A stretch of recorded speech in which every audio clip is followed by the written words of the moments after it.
Hi అండి, నమస్తే. నేను మీ నిర్మల. మీరు చూస్తున్నారు వైబ్ విత్ నిర్మలారా. ఈరోజు వీడియోలో కారం గవ్వలను పక్కా కొలతలతో ఎలా తయారు చేసుకోవాలో చూపించబోతున్నాను. అంతేకాకుండా మైదా పిండి లేకుండా గోధుమ పిండితోనే ఎంతో క్రిస్పీగా టేస్ట్గా ఎలా చేసుకోవాలో చూద్దామా. గోధుమ పిండితో ఎంతో హెల్తీగా గుల్లగుల్లగా పిల్లలు ఎంతో ఇష్టపడే విధంగా ఎలా చేసుకోవాలో చూపించబోతున్నాను. ఫస్ట్ అయితే మిక్సింగ్ బౌల్ తీసుకొని ఒక 10 కప్పుల గోధుమ పిండిని అయితే తీసుకోవాలి. దానిలో రుచికి సరిపడా సాల్ట్ అయితే వేసుకోవాలి. 2 స్పూన్ల కారం అయితే తీసుకోవాలి. ఆ వేసుకున్న ఉప్పు కారాన్ని పిండికి అంతా కలిసే విధంగా బాగా అంతా మిక్స్ చేసుకోవాలి. అలా కలుపుకోవడం వల్ల పిండికి ఉప్పు కారం అనేది బాగా పడుతుంది. అలా కలుపుకునేటప్పుడు కొద్దిగా ఆయిల్ అయినా వేసుకోవచ్చు, బటర్ అయినా వేసుకోవచ్చు. నేనైతే కొద్దిగా ఆయిల్ వేసాను. ఆయిల్ వేసుకొని కొద్దిగా బాగా అంత పిండిని కలిపి ఇలా పిసికితే ముద్దలాగా వచ్చే విధంగా బాగా కలుపుకోవాలి.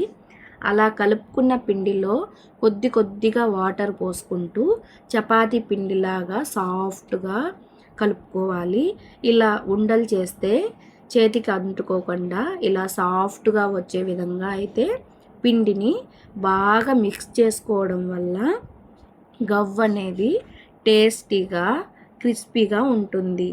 అలా కలుపుకున్న పిండిని 10 నిమిషాలు కానీ 15 నిమిషాలు కానీ అలా పక్కన పెట్టేసుకోవాలి. అలా పెట్టుకోవడం వల్ల పిండి బాగా నాని గవ్వ అనేది చాలా క్రిస్పీగా సాఫ్ట్గా ఉంటుంది. చేసుకునే దానికైనా తొందరగా అయిపోతాయి. అలా పెట్టుకున్న పిండిని కొద్దిగా 15 నిమిషాల తర్వాత కొద్దిగా తీసుకుంటూ చిన్న ఉండలు చేసుకొనైనా చేసుకోవచ్చు, లేదంటే మీరు ఎప్పటికప్పుడైనా తీసుకోవచ్చు. అలా తీసుకుంటూ గవ్వ చెక్క మీద ఇలా అయితే గవ్వలు చేసుకోవచ్చు.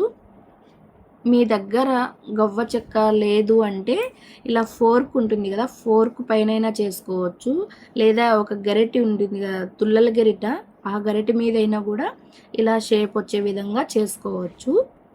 నా దగ్గర అయితే గవ్వలు చెక్క ఉన్నింది కాబట్టి నేను ఈ విధంగా అయితే చేస్తున్నాను.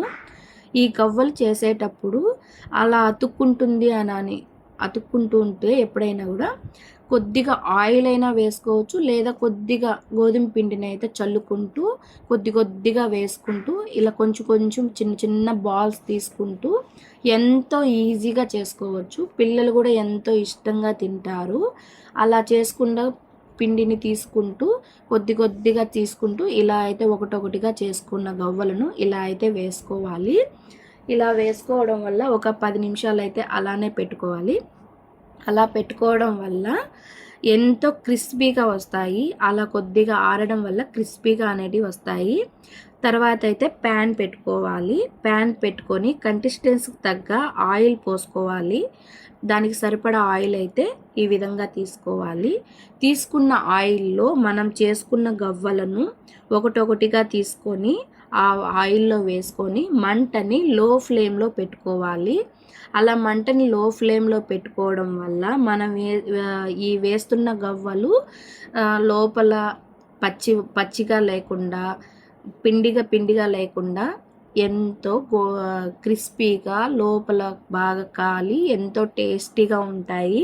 పిల్లలు కూడా ఎంతో ఇష్టంగా తింటారు వీటిని. అలా అవి కొద్దిగా కాలేటప్పుడు గోల్డెన్ కలర్ వచ్చే విధంగా చూసుకోవాలి. గోల్డెన్ కలర్ వచ్చిన తర్వాత మనం వేసుకున్న గవ్వలను తీసి ఒక బౌల్లో అయితే తీసుకోవాలి. బౌల్లో తీసుకొని ఇలా సర్వ్ చేసుకోవాలి.